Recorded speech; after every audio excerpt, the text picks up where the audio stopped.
लाभ और हानि पार्ट 2 चलिए शुरू करते हैं। और ये तीसरी बार मैं पढ़ा रहा हूं, 2 राउंड मैं पहले पढ़ा चुका हूं। अगर पहले का वीडियो नहीं देखे होंगे तो देख लीजिएगा। अब चलते हैं प्रश्न की ओर। सबसे पहले प्रश्न को समझना है, यदि किसी घड़ी को 60 रुपया में बेचे जाने पर 15% हानि होती है, 2% लाभ के लिए घड़ी को बेचा जाता है। सबसे पहले प्रश्न को समझिए कि प्रश्न किस तरीके से दिया हुआ रहेगा। अगर प्रश्न समझ में आ गया तो आसान तरीके से सॉल्व हो जाएगा। तो ये जो प्रश्न है किस तरीके से दिया हुआ है या इसी पर आधारित और किस तरीके से दिया हुआ रहेगा, समझने का प्रयास कीजिए। तो पहले एक बार बेच रहा है तो उसमें हानि हो रहा है या बहुत कम लाभ हो रहा है। अब वो सोच रहा है बेचने वाला कि हम कितना में बेचे कि लाभ हो या ज्यादा लाभ हो। इसी तरह का प्रश्न दिया हुआ रहेगा। जैसे इसमें पहले बेचा तो हानि हुआ है, अब वो सोच रहा है कि हम कितना में बेचे कि 2% का लाभ हो। या इसी तरह का प्रश्न में पहले बेच रहा है, उसमें भी लाभ हो रहा है लेकिन कम लाभ हो रहा है, तो वो सोचता है कि हम कितने में बेचे कि ज्यादा लाभ हो। इसी तरह का प्रश्न दिया हुआ रहेगा। तो बिल्कुल समझ में आ गया होगा। तो सॉल्व कैसे करना है, तो इसमें देखिए, यदि किसी घड़ी को 60 रुपया में बेचे जाने पर, यानी कि 60 रुपया में बेच रहा है, तो क्या है विक्रय मूल्य, तो 60 रुपया आप लिख लीजिए, यानी कि विक्रय मूल्य लिख लीजिए। तो पहले बेचा तो क्या हुआ, 15% का हानि हुआ। तो आपको क्या करना है, 100 - 15 तो कितना होगा, 85। तो 85 को आप नीचे में रख दीजिए। अब दूसरे के बारे में क्या बोल रहा है, 2% लाभ के लिए कितना में बेचना होगा, 2% लाभ के लिए, 2% लाभ बोला है ना, तो 100 + 2 करिए तो 102 होगा। 102 को आप यहां पर रख दीजिए और सॉल्व कर दीजिए, आंसर आ गया।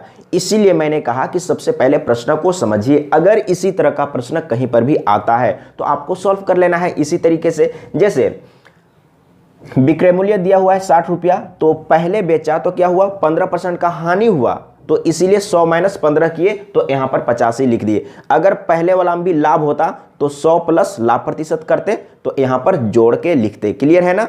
तो अब इसको काट लेते हैं। तो सबसे पहले 17 × 5 = 85 और 17 × 6 = 12 से, इसके बाद 5 से काटेंगे तो 12 × 5 = 60 और 12 × 6 = 72, यानी कि 72 रुपया में बेचना होगा। अगर 72 रुपया में बेचेगा तो 2% का लाभ होगा। अब मैं इसका कॉन्सेप्ट को समझाऊंगा, कॉन्सेप्ट को समझिए।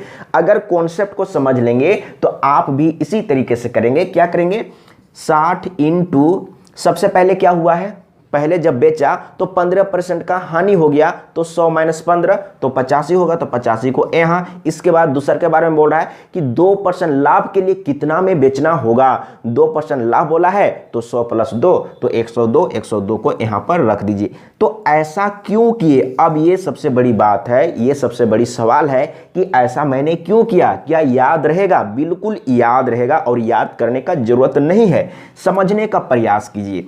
एक बार समझिए और कहीं पर डाउट हो तो कमेंट में लिखिएगा, मैं फिर से समझाने का प्रयास करूंगा। तो पहले बेच रहा है, सेलिंग प्राइस दिया हुआ है, 60 रुपया में बेच रहा है, तो सबसे पहले आपको क्या निकालना है, सीपी निकाल दीजिए, यानी कि क्रय मूल्य निकाल लीजिए। तो क्रय मूल्य निकालने के लिए भी मैं तरीका बताया था, बहुत ही आसान तरीका। जैसे आपको भी फॉर्मूला याद होगा, मैं फॉर्मूला पर ही बता रहा हूं, समझने का प्रयास कीजिएगा। क्रय मूल्य निकालना है तो क्रय मूल्य बराबर क्या होगा, तो विक्रय मूल्य सबसे पहले लिख लीजिए, इसके बाद गुना में, और यहां पर ये लाइन दे दीजिए। तो बेच रहा है ना, 60 रुपया में बेच रहा है, तो लाभ हुआ है या हानि हुआ है, तो 15% का हानि हुआ है। तो आपको क्या करना है, 100 - 15 कर देना है। 100 - 15 कर देंगे तो क्या होगा, 85 होगा। तो 85 को नीचे रखिए और 100 को ऊपर में। तो यहां पर समझिए, फॉर्मूला को ही मैं यूज कर रहा हूं। तो क्रय मूल्य बराबर क्या होता है, विक्रय मूल्य गुने 100 - हानि प्रतिशत, यही है ना। यानी कि 100 में हानि प्रतिशत को माइनस किए, यही किए, तो मैंने डायरेक्ट में किया। तो ये क्या है, क्रय मूल्य है। अब समझने का प्रयास कीजिए। अब मैं यहां पर काट कूट मैं नहीं करूंगा, ये क्या है, क्रय मूल्य है। अब आपसे क्या बोला है कि 2% लाभ के लिए कितना में बेचना होगा। अब आपको क्या करना है, 2% लाभ पर आपको विक्रय मूल्य निकालना है। तो विक्रय मूल्य का फॉर्मूला क्या होता है, अब सेलिंग प्राइस आपको निकालना है। लास्ट में बोला है ना कितना में बेचा जाएगा, यानी कि सेलिंग प्राइस निकालना है 2% लाभ पर।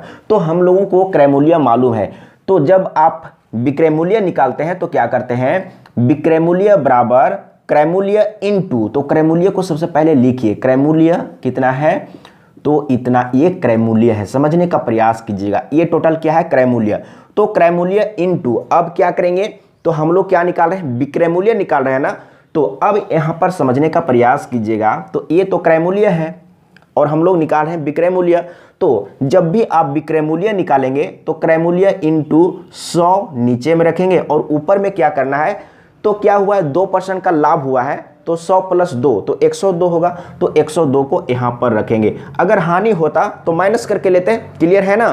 तो अब यहां पर देखिए ये 100 और ये 100 कैंसिल हो गया, तो क्या बचा, विक्रय मूल्य इनटू नीचे में 85 और ऊपर में 102, यानी कि यही काम किए थे। तो आप अलग अलग स्टेप बाय स्टेप करके भी निकाल सकते हैं, लेकिन एक बार कॉन्सेप्ट को समझ लेंगे तो आपको स्टेप बाय स्टेप करने का जरूरत नहीं है, आप डायरेक्ट इतना ही लिखेंगे और इतना ही लिख के आप काट दीजिए, सॉल्व कर दीजिए, आंसर आ जाएगा।